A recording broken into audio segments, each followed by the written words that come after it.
Olá, aqui quem fala é o pastor Lucas Salles e eu tenho uma palavra de Deus para a tua vida nesse dia. Dando continuidade à nossa série semanal, essa semana falando sobre a santidade, a santificação, sobre criar uma consciência de santidade, de santificação. E ontem nós falamos um pouquinho ali mais ou menos, sobre nos tornarmos a imagem e semelhança de Deus, sobre o processo regenerativo, Eu dei uma palhinha e hoje nós vamos estar nos aprofundando mais ainda nesse assunto, especificamente no propósito de sermos como Jesus Cristo, a imagem de nosso Senhor Jesus. Peço desde já que você comente aí, deixe o teu comentário o que você tem achado dessa semana, desse tema dessa semana, se tem edificado a tua vida e se tem edificado, aproveita, curte, compartilha esse vídeo para o teu grupo, seja de WhatsApp, seja no Facebook, no Instagram, você possa cooperar com o crescimento dessa página do Facebook, desse canal do YouTube também, nós estamos no YouTube também transmitindo, tá? Ajuda a disseminar a palavra de Deus para que mais vidas venham ser alcançadas pelas verdades do Evangelho, amém? Hoje, 1 João, capítulo 3, versículo 2. Olha o que o apóstolo João diz. Amados, agora somos filhos de Deus, e ainda não se manifestou o que havemos de ser. Sabemos que, quando ele se manifestar, seremos semelhantes a ele, porque haveremos de vê-lo como ele é. Glória a Deus. Então, corroborando com o que eu estava falando ontem, no vídeo que eu postei ontem, sobre sermos a imagem e semelhança de Deus, como Deus nos criou, e como o pecado, quando entrou ali por Adão e Eva, deformou o nosso espírito, a nossa alma, de modo que nós hoje somos impactados desde a nossa nascença pelo pecado, mas quando aceitamos Jesus Cristo, é esse processo que o João está falando aqui. Amados, agora somos filhos de Deus. João está colocando a condição para sermos iguais a Cristo. A partir do momento que eu me torno o quê? Filho de Deus. Então, ou seja, eu preciso me converter, eu preciso ter um encontro com o Senhor, eu preciso confessar Jesus na minha vida por inteiro, eu preciso confessar Ele como meu único e suficiente Salvador. E a partir desse momento eu me torno filho de Deus. E ele diz aqui, olha, ainda não se manifestou o que havemos de ser. Nós não sabemos, irmão, nós temos algumas profecias bíblicas, temos o Apocalipse que nos aponta para algumas coisas, mas na real, quem foi que foi e já voltou? Ninguém. Jesus foi o único, irmão, que morreu, ressuscitou e está em carne hoje no céu. Foi transladado para o céu. Então João está dizendo aqui que a gente não sabe o que a gente vai ser. Mas o que nós sabemos? Sabemos que quando ele se manifestar, quando Jesus voltar para buscar a igreja, seremos semelhantes a ele. Como assim semelhantes a ele? O corpo glorificado que Jesus subiu ao céu será também da mesma forma o nosso corpo de glória, porque haveremos de vê-lo como ele é. Então, o preparo do crente aqui na terra de se entregar à obra regeneradora do Espírito Santo a partir do momento que ele aceita Jesus é para que o caráter perdido, o espírito deformado de cada um de nós pelo pecado possa se regenerar e retornar à sua origem. Lembra que eu expliquei o que é regeneração? Retornar à origem da onde nunca deveríamos ter saído. E quando a gente chega nesse grau, irmão, aí sim, nós seremos preparados em nome de Jesus para encontrar com o Senhor na vinda dele, para que possamos ser como ele é. Então, se lá na glória eu vou ser como Jesus é, aqui na terra eu preciso começar a ser imagem e semelhança de Deus, eu preciso começar a mudar minha vida para ser como Jesus Cristo era. E eu quero ler com você aqui também em Romanos, capítulo 8, versículo 29. Olha só o que Romanos 8, 29, Paulo ele vai dizer aos romanos. Porquanto, aos que de antemão conheceu, esse versículo aqui causa umas certas confusões no meio teológico, certos embates, Já vou explicar por quê.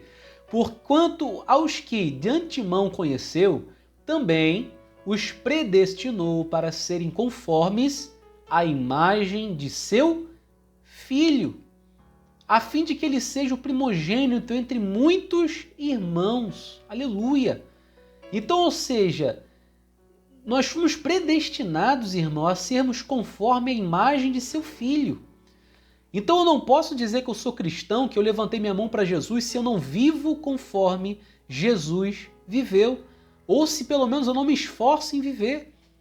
Pastor, como é que Jesus ele viveu? Como é que eu vou saber qual o caráter, né, do Senhor Jesus? Qual a imagem e semelhança de Jesus que eu tenho que copiar? Gálatas 5, vamos lá. Gálatas 5. Vamos lá que eu vou achar aqui, eu não vou nem cortar, irmão. Eu vou deixar para você ver como é que a gente estuda a palavra de Deus. Está aqui, ó. Gálatas 5, 22. Mas o fruto do Espírito é amor, alegria, paz, longanimidade, benignidade, bondade, fidelidade, mansidão, domínio próprio. Contra essas coisas não há lei. E os que são de Cristo Jesus crucificaram a carne, com as suas paixões e concupiscências. Então, ou seja, irmão, a gente entende que para que eu venha a ser imagem e semelhança de Cristo, para que eu venha viver como Cristo viveu e eu possa na glória me tornar como Ele se tornou, num corpo glorificado, aqui está o passo a passo que eu preciso exercitar, porque os frutos do Espírito que está aqui, irmão, é o caráter de Jesus. Jesus não é amoroso? Está aqui. Jesus não é alegre? Nós vemos os relatos ali dele conversando com seus discípulos, com outras pessoas, nós vemos impresso nisso. Jesus não trazia paz onde ele passava, não era longânimo. Na cruz ali, a benignidade, a longanimidade dele, Pai, perdoa o que eles fazem. Bondade de Jesus, a fidelidade dele, a mansidão. Quantas vezes Jesus não foi arguido e Jesus se mostrou manso e com domínio próprio? Então aqui, irmão, nós temos uma base do caráter de Cristo, que é chamado por Paulo nessa oportunidade de fruto do Espírito. Então, se eu quero ser imagem e semelhança de Jesus, dar as mãos para o Espírito Santo e falar, Espírito Santo, regenera a minha vida, regenera a minha alma, meu espírito, porque eu quero retornar, eu quero ser a imagem e semelhança, eu quero voltar a ser do estado que Adão e Eva derrubou o ser humano. É praticando isso daqui, irmão, é você procurando praticar o amor, a alegria, a paz, a longanimidade, benignidade, bondade, fidelidade, mansidão e por aí vai. Então nós começamos a ver, irmão, que esse é o propósito de sermos a imagem e semelhança de Jesus, tá? Então esse versículo aqui ele diz muito, porque ele nos predestinou a sermos conforme a imagem de seu Filho. Então, Jesus é o Filho, nós somos irmãos dele. Ele foi o primogênito porque ele foi primeiro glorificado. E assim como ele foi, nós seremos também. Ele é a primícia de nós. E a primícia é muito interessante porque as primícias que se levavam até os sacerdotes na época do Antigo Testamento, o que significava aquilo ali? Tinha o fruto da terra, a lavoura, né? Todo o produto da terra, seja cuidando de cabritos, de ovelhas, ou seja, de frutos, eles pegavam a primícia, que eram os primeiros frutos, e ofereciam para Deus, simbolizando com aqueles primícias, aqueles primeiros frutos, que toda a obra, toda a plantação daquela fazenda, daquela pessoa, pertencia a Deus. E o que era acordado, o que era visível, votado diante de Deus, para garantir que toda a fazenda daquela pessoa era dedicada a Ele? A entrega da primícia. Se ele pegasse os primeiros frutos da sua fazenda e entregasse para Deus, significava que toda a plantação vinda posterior daquela colheita que foi oferecida a Deus pertencia a Deus. Deus abençoava. Jesus foi a primícia de cada um de nós, simbolizando que ele foi retirado da terra, ele foi colhido por Deus.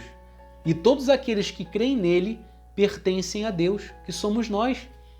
Então essa passagem, muitos vão debater por conta da predestinação, mas o que eu creio da predestinação, e é o que a gente entende com essa passagem e com passagem, com referências em outras passagens também, que não é o tema desse vídeo, eu não vou me ater à predestinação agora, mas sim, todo aquele que aceita Jesus, ele é predestinado a alguma coisa. É predestinado a quê? A ser conforme a imagem e semelhança de seu Filho. Então não significa que Deus me escolheu antes da fundação do mundo, não. Significa que já havia um plano de salvação antes da fundação do mundo. Jesus Cristo, antes do mundo ser formado, Jesus já estava predestinado, já estava ali acordado entre o céu para vir morrer, porque já era viável na mente de Deus Toda-Poderosa de que o ser humano ia pecar e que o pecado ia entrar no mundo e precisava de um inocente morrer para expurgar o mal. Tudo isso já foi calculado por Deus. Por isso que diz mesmo Paulo, né, que o cordeiro foi imolado antes da fundação do mundo. E eu não me lembro agora, eu peço até perdão, tá? Não vou cortar, não vou corrigir agora, mas não sei se foi Paulo ou se foi Pedro ou João. Alguma das epístolas, né, tem essa citação do cordeiro que foi imolado antes da fundação do mundo. Por quê? Porque Jesus Cristo, antes do mundo ser formado, já viria descer, a missão dele já estava designada. De modo que todo aquele, irmão, que aceita Jesus é predestinado a alguma coisa. Ou seja, o caminho, o destino dele é o quê? É a glória de Deus. É ser feito imagem e semelhança de Deus. Mas requer o que de mim? Uma escolha. O livre-arbítrio realmente decidir. Não, eu quero aceitar Jesus. E eu quero ser transformado. Eu quero mudar o meu destino e predestinar para onde? Para a glória de Deus. Para ser imagem e semelhança de Jesus. Então a santidade ela está intrínseca nisso aqui, irmão. Se eu digo que eu sou santo, que eu sou separado, eu estou dizendo que eu preciso lutar e que eu preciso me esforçar para ser a imagem e semelhança de Jesus e viver como ele viveu, falar como ele falava, se portar como ele se portava e sempre fazer a perguntinha nessa situação que eu estou vivendo agora. O que Jesus faria? Amém? Deixa isso como reflexão para a tua vida nesse dia e eu te abençoo em nome de Jesus.